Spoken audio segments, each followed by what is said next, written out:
Hi, I'm Kristen Robinson, and today I'm going to discuss some management strategies that one should use when teaching.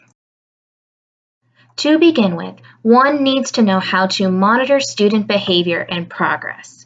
With progress, a teacher needs to determine what students are learning and which ones aren't. That way, when we teach, we know how to then monitor or progress the learning quality of our lessons. As research that I have done states, real data reflects a job well done or needed improvement. The best way to know if you are doing a good job with your progress, or even before you begin a new lesson, is doing pre-assessments, which is where you find out what students know before you begin a new lesson. That way, you already know beforehand what to do or what not to teach or how to better detail a subject. An example of progress would be small whiteboards, which allow your students to then write down the information that they know or definitions or examples, and then you can see this a little more clearly. On the topic of behavior, there's 4 easy ways that research I found says to do. One is to set goals, have appropriate progress methods for monitoring, the frequency of it, and the timeline for reviewing progress of monitoring reports. For how to be consistent in the use of rules and procedures as well as consequences, here are 3 things that I found in my research. One is do what you say you're going to do. Within a classroom, you are the example. If you tell your students to be respectful every day, for example, but then come in on Friday and say, today we're not going to be respectful towards everyone, that would not be doing what you say you're going to do. The second thing is to plan and follow regular routines. This would be more with the procedures. So to have a regular, this is what we're doing every morning, for example, you come in and they sit down and they quietly record their homework that is due for the next class day. That would be following, you have planned it and they're following it every day. And finally, with consequences, you want to be predictable in your emotional responses.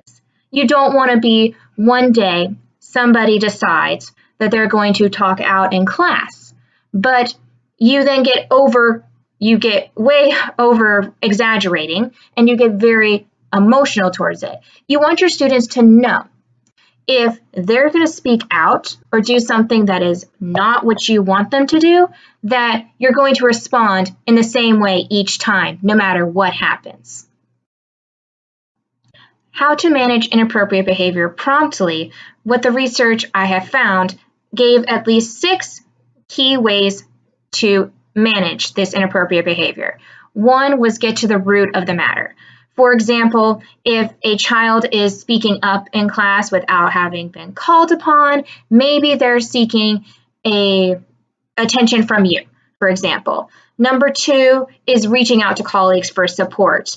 As our textbook, Classroom Management, described a situation with this would be having your student go to another person's classroom and calming down.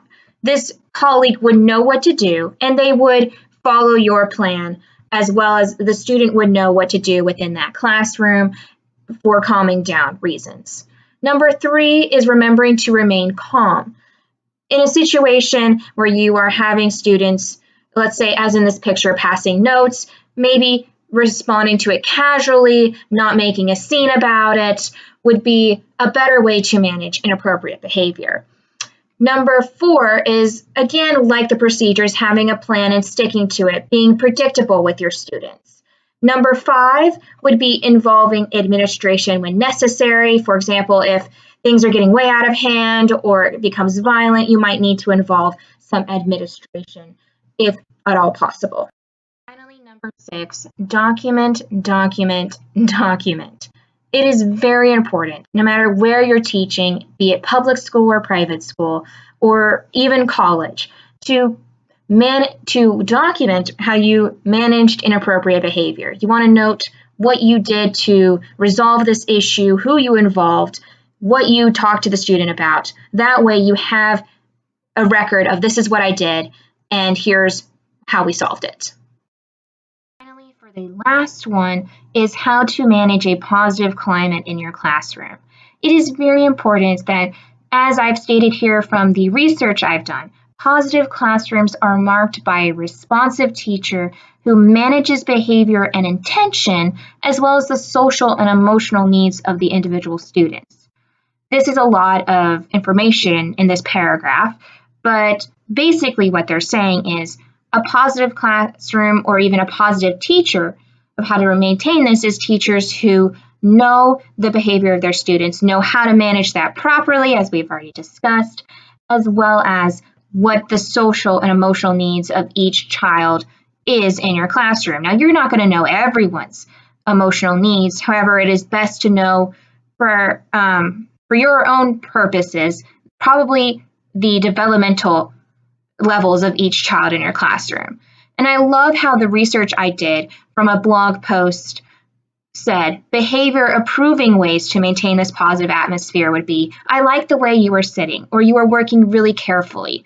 You're not being negative towards them. And even nonverbal examples of smiling or winking can give your students this positive atmosphere and tell them that, yes, what you're doing is great and I love it and I want you to continue that. And so perhaps that's the best way to maintain a positive climate.